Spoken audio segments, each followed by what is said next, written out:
നേരത്തെ നമ്മുടെ ഒരു വീഡിയോ നമ്മൾ ചെയ്തിട്ടുണ്ടായിരുന്നു. റൂഫിംഗ് ഷീറ്റിന് പറ്റിയ പെയിൻറ്റിനെ പറ്റി നമ്മളൊന്ന് പറഞ്ഞിട്ടുണ്ടായിരുന്നു. അന്ന് എല്ലാവരും നമ്മളോട് ചോദിച്ചൊരു ചോദ്യമാണ് ഇതെങ്ങനെ യൂസ് ചെയ്യും എന്നുള്ളതിനെ പറ്റിയൊരു വീഡിയോ ചെയ്യണമെന്ന്. അതിൻ്റെ ഒരു എന്താ പറയുക ഒരു സൈറ്റിലാണ് നമ്മൾ നിൽക്കുന്നത്. എങ്ങനെയാണ് ഈ മറൈൻ എപ്പോക്സി, ശരിക്കും പറഞ്ഞാൽ മറൈൻ എപ്പോക്സി റൂഫിംഗ് ഷീറ്റിന് അടിക്കാനുള്ള പെയിൻറ്റ്. അപ്പം ഇത് ചെയ്യുമ്പോൾ ആദ്യം ചെയ്യേണ്ടത് ഇതൊരു വാട്ടർ ബേസ്ഡ് പ്രോഡക്റ്റാണ്. അപ്പം ആദ്യമേ തുരുമ്പുള്ള ഭാഗങ്ങളിൽ നമുക്ക് സിങ്ക്രോമെറ്റ് പ്രൈമർ ടച്ച് ചെയ്യുക. അതിൻ്റെ മേളിൽ ഈ സാധനം ബ്രഷ് ചെയ്യുക.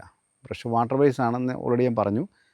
വെള്ളം ഒഴിച്ചിട്ട് ഇത് ഡയലൂട്ട് ചെയ്തിട്ട് ബ്രഷ് വെച്ച് വേണം ചെയ്യാനായിട്ട്. എൻ്റെ ബ്രഷ് റോളറോ സ്പ്രേയോ ഇതിന് പറ്റത്തില്ല. അതിൻ്റെ മെയിൻ റീസൺ എന്ന് വെച്ച് കഴിഞ്ഞാൽ ഇതിനകത്ത് ഫൈബർ കണ്ടൻറ്റാണ് ഇതിൻ്റെ അകത്തുള്ളത്. അപ്പം നാരുകൾ നമ്മുടെ സ്പ്രേ ഗണ്ണിൻ്റെ അകത്തൂടെ ചിലപ്പം ബ്ലോക്ക് ആകാൻ ചാൻസ് ഉണ്ട്. അപ്പോൾ അതുകൊണ്ട് കൃത്യമായിട്ട് ആപ്ലിക്കേഷൻ പറയുന്നത് ബ്രഷാണ് നമ്മൾ കൂടുതൽ റെക്കമെൻഡ് ചെയ്യുന്നത്.